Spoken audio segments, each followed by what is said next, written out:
What if you could gently influence someone with just a single phrase? Mm, Not by, pushing them or trying to manipulate things, but just by aligning with their better nature. that's an interesting thought. Yeah, so today we're doing a deep dive into something called social labeling. It's this really fascinating psychological thing. Right. Our mission here is basically to unpack how simple words can have this surprisingly big impact.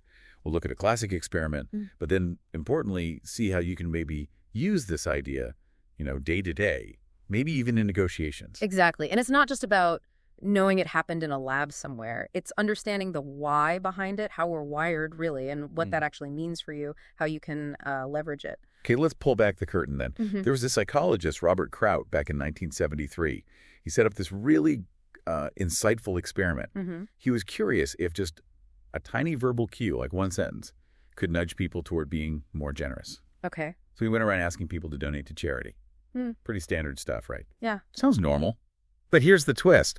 For one specific group, right before he asked for the donation, he added this one little sentence. He said, "You're the kind of person who's generous."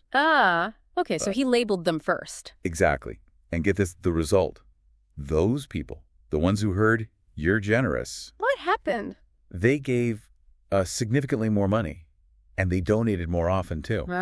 All from that one little label. It's kind of amazing, isn't it? It really is. And what's fascinating here, maybe even more than the result itself, is the psychology behind it, the why. Right. You see, we humans have this strong desire for consistency. When someone gives us a positive label, maybe generous or fair or even smart, there's this almost automatic kind of unconscious drive to act in a way that matches that label, to live up to it. So you want to prove I'm right. Essentially, yes. Yeah. That's the core of social labeling. You subtly give someone a positive trait, and it encourages them, nudges them to behave in line with that trait. It reinforces their own self-image. We like to see ourselves in a good light, you know? That makes so much sense. We sort of step into the positive role someone offers us. So Mm-hmm.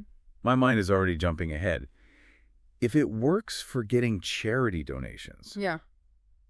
could this actually be useful in something like, say, a negotiation? Is that stretching it too far? No, not at all. I think that's a prime application, actually. It thrives in those kinds of interactions. Really? How so? Well, think about it. In a negotiation, instead of demanding fairness, you could say something like, look, I know you're someone who values fairness, or maybe you always seem to look for solutions that work for everyone. Ah, I see. So you're not accusing or demanding. Exactly. You're not strong-arming them. You're subtly prompting them to act according to that positive trait, fairness, balance.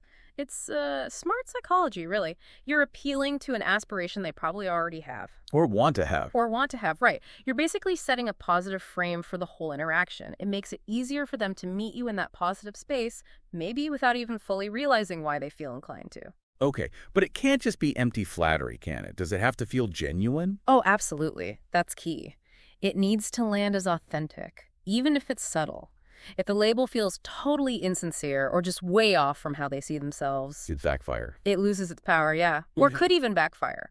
The best social labeling taps into a quality the person genuinely aspires to, or maybe already shows signs of. It's about drawing out their best self, not inventing one. Aligning their actions with that positive identity you just highlighted. This really does show the quiet power words can have. When you use them thoughtfully, with that touch of real recognition, they can shape outcomes in lots of situations. Which brings up a really important point for you, the listener, to think about. Yeah. How could understanding this subtle influence help you, in your daily interactions? Maybe encouraging teamwork or motivating someone in your family or even just making a conversation with someone new feel more positive, beyond just formal negotiation. That's a great question to ponder. Really is fascinating, isn't it? Just thinking about the quiet strength of a well-placed compliment or that positive label.